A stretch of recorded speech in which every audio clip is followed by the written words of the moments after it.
No photos.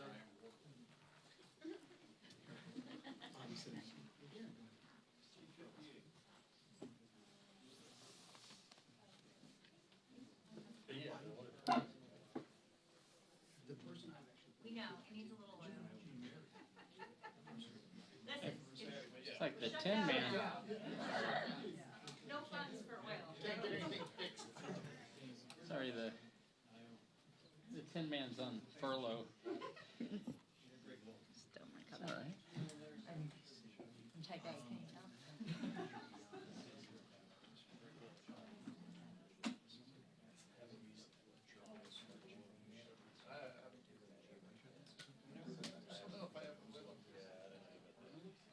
That's why this thing is big.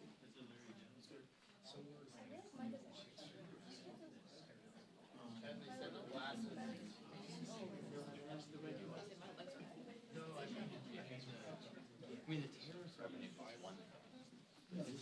You can look around the screen, it'll move your focus.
Well, you know.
We're pretty high on that. Top 10. Keep that in a folder and find a place.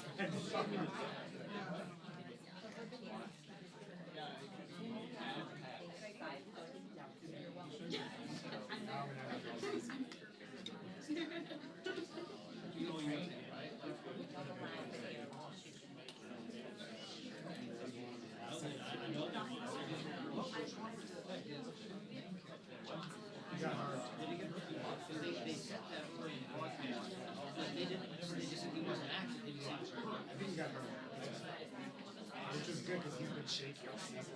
I've not been out since I came. New guy comes in and wins and seals the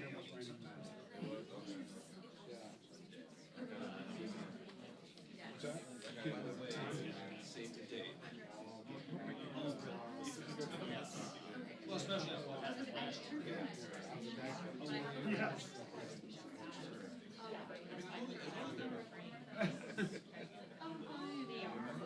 Yeah, she's right, I know.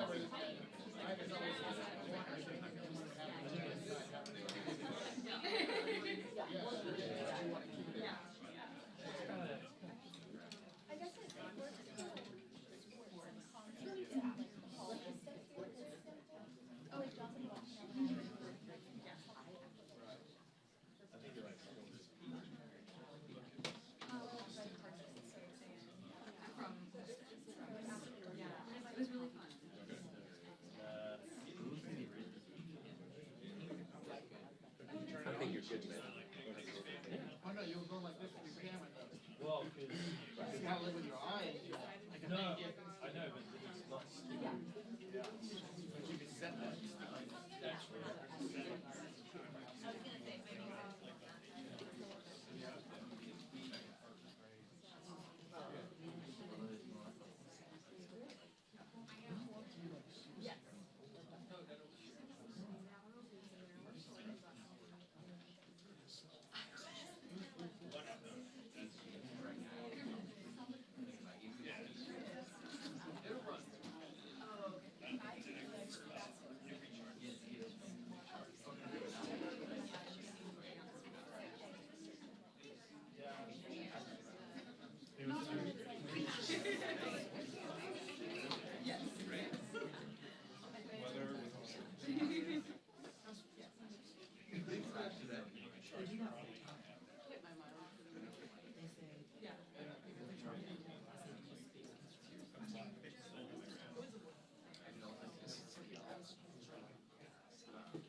Oh, well, if he steps outside, yes, he can.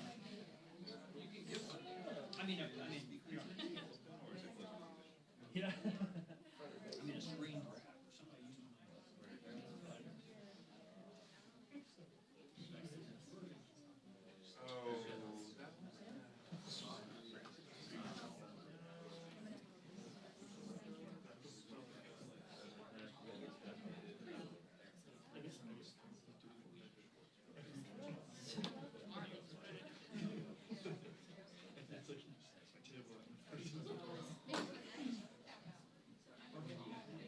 I don't know.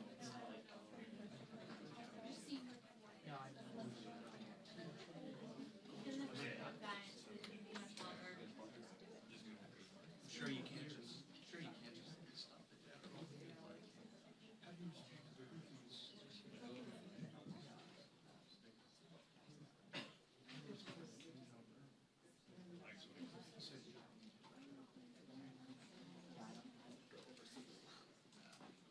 it.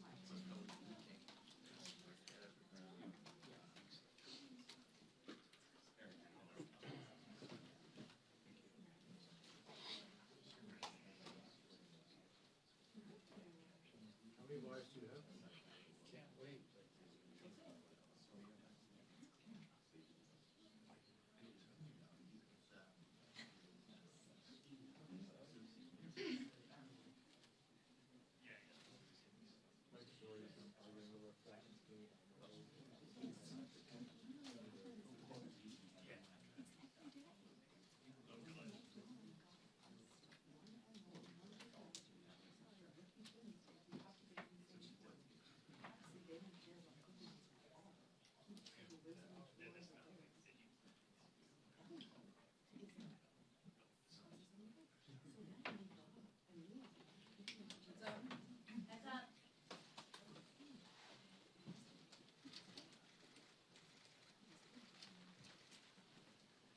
Good afternoon, everyone.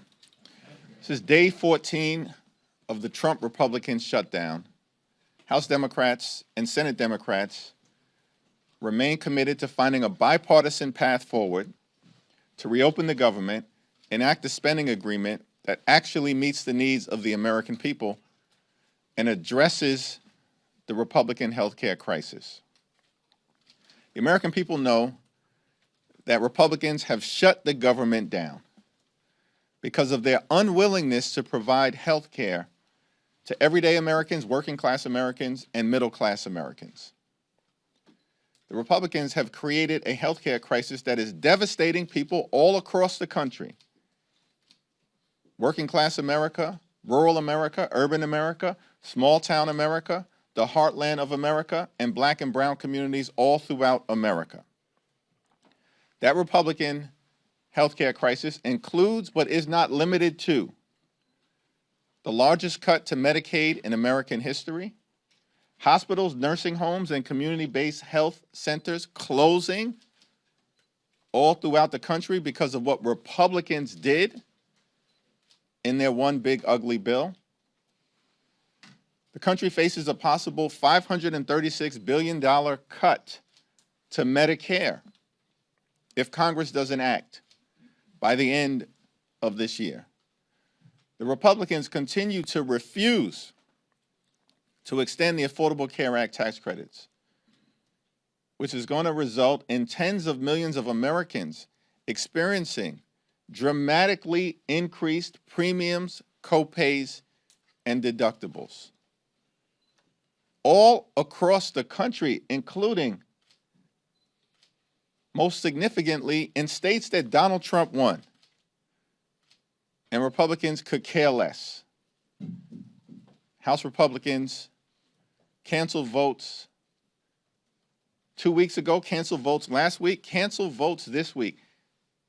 House Republicans are on vacation, House Democrats are on duty here in Washington, D.C., ready to reopen the government, ready to support our troops and hardworking federal civil servants, and ready to address the Republican health care crisis that is crushing people all across the country in an environment where the cost of living is already too high because of failed Republican policies like the Trump tariffs. Questions? Manu? The government shutdown's going to get worse each and every single day for so many Americans, and we've already seen the standoff persist for some time. Republicans have rejected the Democratic CR that puts all of your demands there. So why not come up with a new approach, put a new offer on the table to try to jumpstart something rather than dig into your position? We're open to sitting down anytime, any place with anyone in terms of our Republican colleagues, either here at the Capitol, Why not put a new offer? either here at the Capitol or back in the Oval Office, to have a conversation about finding a bipartisan path forward. But there has to be a willingness amongst Republicans to actually have a conversation. And since the White House meeting over 2 weeks ago, Republicans have gone radio silent. Donald Trump has spent more time on the golf course than talking to Democrats on Capitol Hill. Republicans have been on vacation since September 19th in the House. And in the Senate, the Republican strategy is to do the same exact thing, bring the same failed partisan Republican spending bill to the floor over and over and over again, knowing it's going to go down. Because Democrats have been very clear. We're not going to support a partisan Republican spending bill that continues to gut the health care of the American people. We are open about having a good faith discussion with our Republican colleagues to hear their ideas about reopening the government while at the same time decisively addressing the Republican health care crisis. Thank you. Thank you. Thank you. In terms of the military, it looks like OMB is finding money and appropriating it to pay the military. Do you agree with that strategy? Are you on board with that? And are you interested in ultimately one bill on the House floor to pay the military? I agree with making sure that our men and women in uniform, our active duty troops, are paid. We also need to make sure that we take care of all of our hardworking federal civil servants, which is why Republicans should be back here in Washington working with us to reopen the government, as opposed to continuing the Trump Republican shutdown. Leader Thanks. Jeffries. Good afternoon, thank you. Republicans have run on repeated repealing and replacing Obamacare since 2010. But you're arguing for these subsidies to help subsidize Obamacare here. Isn't that an indictment that there's a problem with it, the fact that it needs to be propped up in some form? No, the overwhelming majority of the American people, including in Republican-run states, support an extension of the Affordable Care Act tax credits because they know that the Affordable Care Act has been an important part of ensuring that everyday Americans can afford to go see a doctor when they're sick, when their children are sick, and when their families are sick. And from our standpoint, it's strange that Republicans want to make this a partisan fight. This is not a partisan fight as far as Democrats are concerned. This is about the American people and ensuring that the American people can afford high-quality health care when they need it, including in red states. And by the way, the majority of states that benefit in terms of their people getting health care from the Affordable Care Act tax credits are states that Donald Trump won. West Virginia, #1. Wyoming, #2. Alaska, #3. Tennessee, #4. Mississippi, #5. And states 6 through 10 are also states that Donald Trump won. This is not a partisan issue for Democrats. We care about making sure the American people can afford health care. Whether you're a Democrat, an independent, or a Republican, we are fighting for hard-working American taxpayers. The Republicans do have a credibility issue when it comes to health care and the Affordable Care Act. And the American people know we're standing on the side of lifting up their quality of life, and Republicans have spent the last 15 years, you are correct, trying to repeal and displace people off the Affordable Care Act. In fact, they've done it more than 70 times, which is why if we're going to resolve this issue, it can't simply be a Republican wing and a prayer. We actually need legislative action that extends the Affordable Care Act tax credits. And by the way, also addresses other aspects of the Republican health care crisis that is crushing the American people. Thanks. Third row, thanks. The judiciary can only continue its full paid operations through Friday. Do you have any concerns about what will happen with that, criminal and civil cases? We remain completely and totally concerned by all of the aspects of the Trump Republican shutdown, which is why we need them to abandon their failed my way or the highway approach, their take it or leave it approach, and the Republican go it alone approach. Because if Democratic votes are needed to reopen the government, which is the case, then this has to be a bipartisan discussion to find a bipartisan resolution to reopen the government and address the Republican health care crisis. We are very concerned with all of the implications of this Trump Republican shutdown and how the American people are being hurt. It doesn't seem to me that Republicans are concerned because they remain on vacation and have now canceled votes for the 3rd consecutive week. That's outrageous. Democrats from all across the country will be here in person, meeting in just a few hours and throughout the week because we want to reopen the government. And the question has to be asked, why in the world are House Republicans still on vacation, spread out across the country and the world? It's perplexing. It's shocking. I'm flummoxed by the whole situation. It makes no sense. They're reinforcing the narrative that they could care less about the quality of life of the American people. Leader Jeffries. Thanks. Mr. Leader, want to ask you about November 1st, which is when open enrollment begins. As you know, and some rates are already being set. There's some who think that's a date by which, at this point, the leverage of the shutdown may not matter as much because the ACA subsidies will be in motion in terms of the rates. How do you feel about that idea? Well, our view has always been that we have to address the Republican healthcare crisis and the need to extend the Affordable Care Act tax credits with the fierce urgency of now, because at this moment in time, notices are going out to people all across the country indicating that their premiums, copays, and deductibles are about to skyrocket. People are about to pay thousands of dollars more per year. And for many hardworking American taxpayers, you're talking about their health insurance rates doubling, tripling, or quadrupling.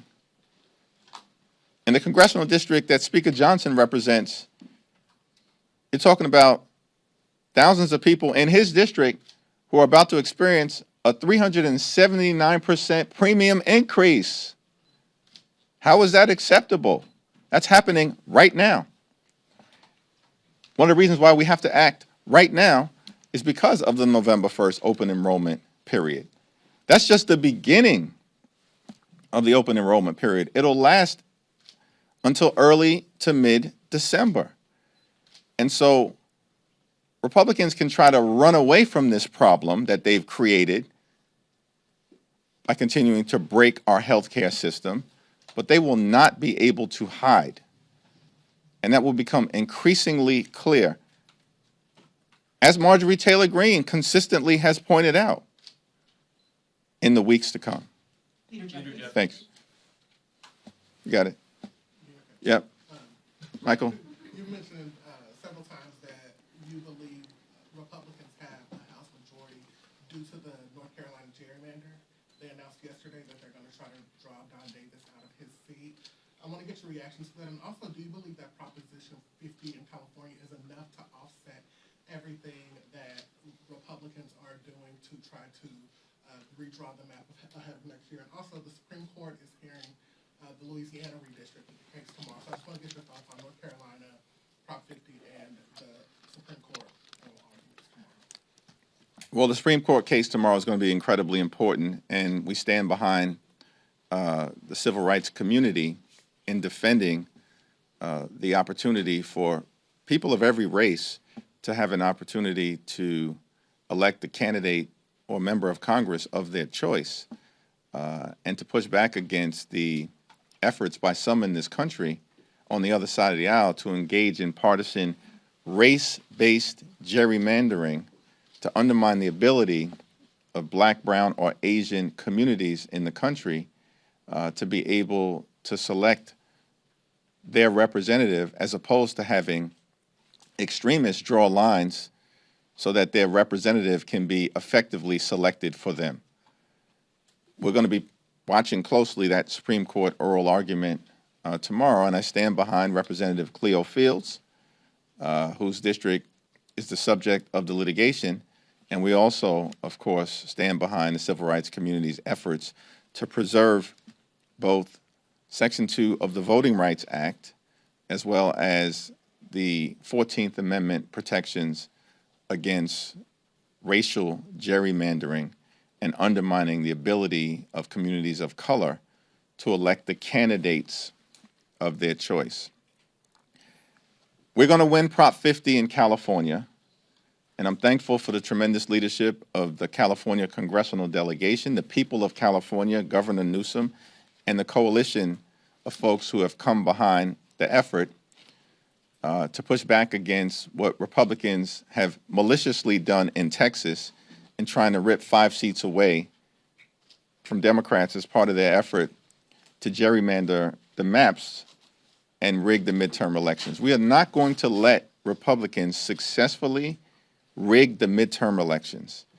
California is just the first Democratic state to respond. It will not be the last. We've got to win Prop 50. We will. And we're making the point simply as we communicate with the people of California, yes, on Prop 50 to stop Trump from stealing the election. And the Republicans know they're on the verge of losing Prop 50. That is just the beginning of the Democratic response. And we will respond forcefully across the country. Now, you are correct about North Carolina, and it's important for everybody to understand This whole notion that we're in the midst of a Republican wave, a sea change politically, notwithstanding what happened in a bitterly disappointing election in November of 2024. But the notion of that myth that Republicans have tried to perpetrate is belied by the fact that Republicans currently have the narrowest majority of any party since the Great Depression, the narrowest majority since 1931, as I understand it, a 3-seat majority. Once Rep-elect Adelita Grijalva is sworn in, that should be happening today, by the way, but they're running scared because of their efforts to continue to hide the Epstein files from the American people. But Republicans have a 3-seat majority. They wouldn't even have their 3-seat majority. They wouldn't even be in the majority right now had North Carolina not already engaged in mid-decade partisan gerrymandering last year. Because we know North Carolina is a 50-50 state, has a Democratic governor, Democratic lieutenant governor, Democratic attorney general, Democrat just won a close state Supreme Court race, all on the same day that Donald Trump narrowly won in November of 2024. And in North Carolina, before they engaged in vicious mid-decade gerrymandering to affect this Congress, in this 50-50 state, the North Carolina delegation, 14 members, was 7 Democrats and 7 Republicans. They then ripped 3 seats away from the people of North Carolina last year. And on January 3rd of this year, changed the delegation to 10 Republicans and 4 Democrats. That's their majority right now. They didn't even legitimately win in an election where everything at the top of the ticket was breaking for them. And they had to rely on stealing 3 seats from the people of North Carolina to artificially create their majority right now. This is why you can't take these people seriously in terms of any policy high ground in the House that they may claim to have. It's non-existent. So the question then becomes, they've already gerrymandered the map in North Carolina. And because Donald Trump, their boss, ordered them to go back and try to create an additional seat, this is what they're going to try to do. We're going to make sure that Representative Don Davis is reelected in North Carolina, and Democrats are going to take back control of the House of Representatives. Leader Jeffries. Okay. Mr. Leader, are you aware of any plans to try to pay federal law enforcement? And in particular, do you think there should be something should be done to help U.S. Capitol Police? I know their union just put out a statement. They haven't gotten food since Friday. And are you concerned that could impact the safety here at the Capitol? Something should be done to stand by the U.S. Capitol Police. We're so thankful for their bravery and patriotism, service and sacrifice, and of course, should be done for law enforcement, as is the case for all federal civil servants, which is why Republicans need to get back into town and show up at the negotiating table so we can reopen the government, negotiate a bipartisan spending agreement that actually improves the lives of the American people, as opposed to what Republicans want to do, which is to get Democrats to sign off on their partisan Republican spending bill that continues to gut the health care of the American people. It's not going to happen. We need to address the Republican health care crisis. We've made that clear repeatedly now for weeks, and that position is not going to change. Leader Jeffries. Back in March, and even a little bit coming into this government funding deadline, there was a lot of concern among Democrats that if the government was shut down, that it would empower and give Trump the ability to run around Congress and do what he wants with government funding. Is what he is doing now exacerbating troop pay and finding money to pay for WIC, other things? Is that exacerbating Trump's ability to go around Congress? In previous shutdowns, funding has always been identified to make sure that the Women's, Infants, and Children program has been funded. And we expect that that should happen during this moment in time as well. in terms of the mass firings, the violations of the law, the bullying of hardworking federal employees, that's been going on since January 20th, the first day of this presidency. The focus of the Trump administration has been on visiting chaos and confusion and cruelty on the American people, as opposed to doing what Donald Trump and Republicans promised on day one, which is to lower costs. But costs aren't going down in the United States of America. Costs are going up. Inflation is up. Electricity bills are up. Housing costs are up. Grocery costs are up. And now Republicans refuse to extend the Affordable Care Act tax credits, which is going to skyrocket health care premiums, copays, and deductible. Everything we're seeing right now in the midst of this Trump Republican shutdown is consistent with their failed policies that haven't made life more affordable for the American people. Republicans continue to make life more expensive. And Democrats are working hard to fix our broken health care system because of the crisis Republicans have created and to lower the high cost of living. Devin? You've alluded to and hit at this throughout the press conference about the pain that is going to be felt by federal workers, et cetera, over the coming weeks as this drags on. Which pain is you're navigating the path forward here is greater in your view? Is it the pain is going to be felt by federal workers and people that depend on the federal government for services? Or is it the prospect of skyrocketing insurance premiums? And is there a point where the shutdown pain becomes too great that it's not tolerable anymore for Democrats to hold this position?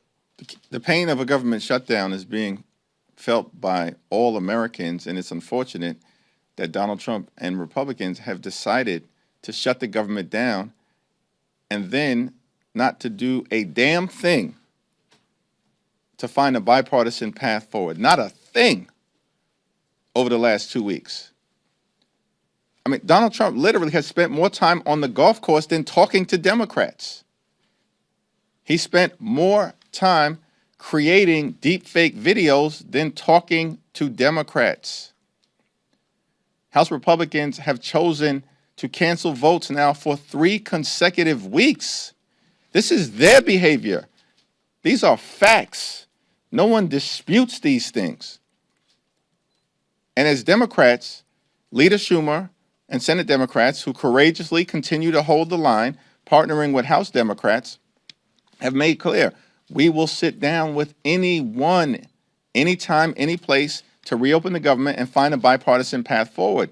But at the same time, we have to address the healthcare crisis that is breaking hardworking American taxpayers throughout the country. And the American people know it. This is not a manufactured healthcare crisis. It's real. And it's been visited upon the American people by Donald Trump and the Republican Party. Thank you. The President and the White House have confirmed now 4,000 firings across the federal government. As Kevin noted, that's something that Democrats previously said they were concerned about. If there was a government shutdown, the President would go through with this. Is there a way that Democrat strategy here has opened the door for the President to go about these firings? Donald Trump and his administration have been engaging in mass firings since day one of his presidency. For the Republicans, cruelty is the point. And the fact that they are celebrating, meaning the extremists, the extreme MAGA Republicans, the fact that they're celebrating firing hardworking federal employees doesn't strengthen their position with the American people. It weakens it because the American people don't accept that kind of cruel and callous behavior and know that any responsible group of people would actually be standing up to support our hardworking federal employees and trying to actually find a bipartisan path forward to reopening the government, which is what Republicans refuse to do. In the face of a growing healthcare crisis, open enrollment on November 1st, premiums, copays, and deductibles about to skyrocket, and the fact that Republicans have already enacted the largest cut to Medicaid in American history. as part of their one big ugly bill so they could reward their billionaire donors with permanent tax breaks. Will at the same period of time refuse to consider a multi-year extension of the Affordable Care Act or a permanent extension of the Affordable Care Act tax credits. Democrats are fighting for everyday Americans. Cancel the cuts, lower the costs, save health care. Thank you, everyone. Thank you. Yankees collapsed. They're gonna riff Aaron Boone? Party shot. Chad, not cool, man. Even I didn't like it.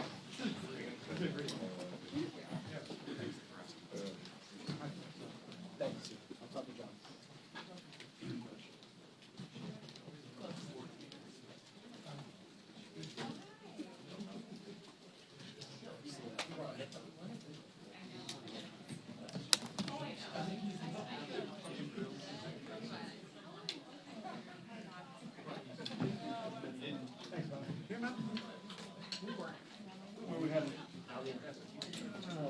All right, sounds good.